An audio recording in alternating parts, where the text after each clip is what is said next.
James Pliati, and I'm your son or daughter's athletic coaching education teacher. If you are or were at back to school night, this is the face you'd be listening to right now, and this is the room you'd be in. Going on. Athletic coaching education, again, James Pliati. This is just some quotes from students that have taken my classes in the past. I won't read them out loud because it'll just give me a bigger head than I already have, so we'll keep going. About the instructor, for the third or fourth time, James Pliati. I don't know why I keep needing to say my name. 13 years in the district, going on 14 this February. I was an alternate route teacher. Basically, that means I went to college and got my degree in business, marketing specifically, at West Virginia University. Then I became a teacher. In 2012, I was Teacher of the Year. In 2016, I was Big North Coach of the Year while coaching at Fort Lee High School. Just trying to pat my stats a little bit here. I am a Google certified trainer / educator, a 2-time father, and my email address is listed there, jpliati@flboe.com, extension 6529. Email is 1000% the best way to get in touch with me. What is this course? There's a lot of words here. I won't read them all, but basically we go over the fundamentals of coaching, how to lead effectively, which includes motivating, and that's really a big thing in this class, is leading and motivating, how to motivate ourselves, how to motivate others, how to lead effectively, because I do know that not every single person in the athletic coaching class is interested in becoming a coach. So I don't isolate those people and leave them out. I make sure that this class is very well-rounded, so no matter what your interests are, you will get hopefully a lot out of it at this class. But at the same time, we do spend 90% of the time talking about coaching, and with that it's leading. And if you were to go and look up coaching books on Amazon, most are written with the intent to help people lead, become better leaders, become better business leaders, become better people. So I do my best to emulate that in class. We also go over different networking and social skills that students could use, especially if they are interested in becoming coaches, and what they could do right now and what they can do if they go on to high school, go on to college after this. This kind of really sets them up to succeed the best they can, hopefully.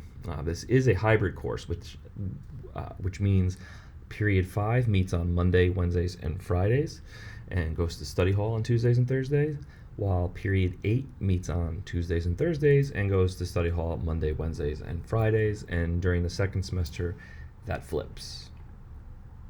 Required materials. Easy peasy stuff. Chromebook with an internet connection, access to Google Classroom, a Remind 101 account, which we've actually all kind of done in class together, so that's a non-issue.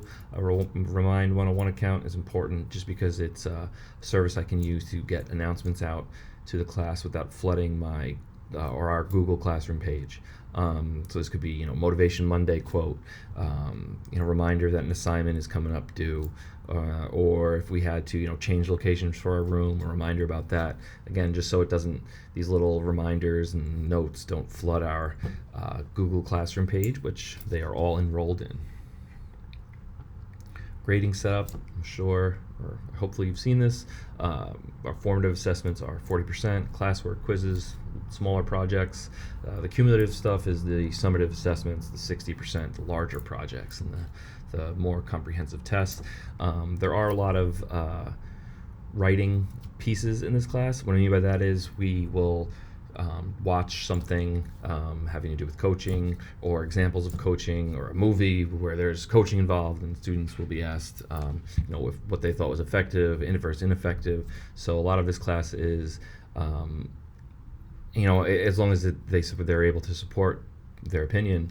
I'm not here to say they're right or wrong based on an opinion. So it's really important that they get their work in, and not, that's something I kind of spend time on, is, make sure you're submitting assignments, not just for me, but for all your teachers. That's half the battle right there.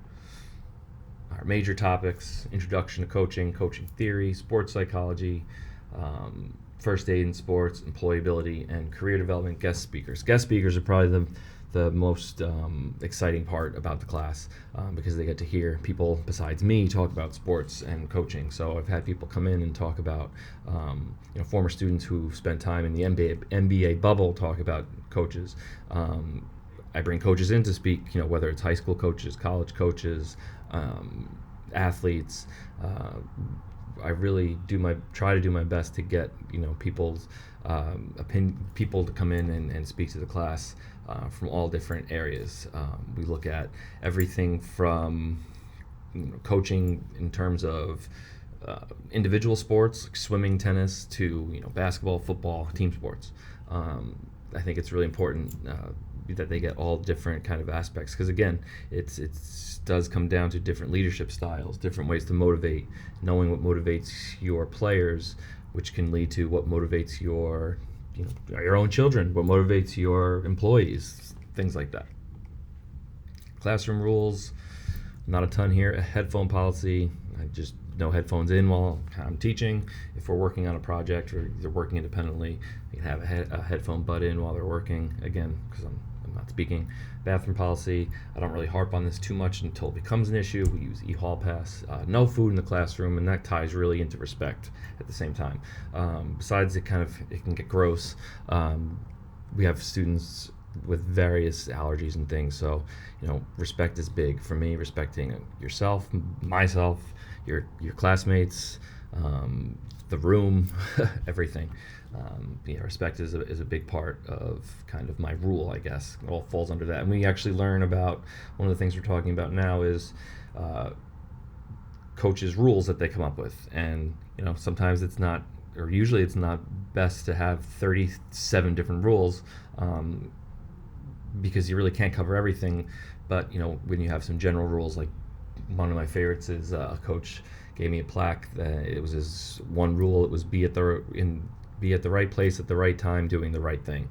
I guess that's 3 rules, but still, that covers everything, as opposed to having 37 bullet points on what you can and can't do. Attendance policy: for each day a student is absent, I'll give them that same amount of time to make up the missed work. That's the bell, because I am in school during my lunch right now. All assignments will be posted on Google Classroom and Genesis. So if there's something, I make a comment on Classroom, I try to also make that same comment on Genesis, with a link to an assignment if an assignment is missing. Communication, though, is key. Whether the student, speaking to me, emailing, letting me know, if there's an issue with getting work done. The communication is huge. Google Classroom info. You should be receiving Google email summaries for my classes. They're turned on. I do have examples on this slide here of email summaries. You can see this is a little dated, but they look basically the same. Google is constantly changing the way that they're giving out information, but this is kind of the one thing that's kind of stayed similar. You can see the students missing work, upcoming work. If there's a due date, you'll see that right here, and the summaries are separated by class. So hopefully this gives you a nice little idea of what these Google Classroom summaries look like if you've never seen one before, not just for my class, but for other classes as well. After school help: if a student needs help, all you have to do is let me know. My office, yes, I do have an office in room 217, because besides teaching, I'm also the testing coordinator here at the high school. Thursdays is like the day I picked to be my stay after school day if I'm needed to, if a student needs me. Email policy, there's a lot of words here again. Basically, if I get an email before 3 o'clock, I will make sure 100% to get back to you, or the student.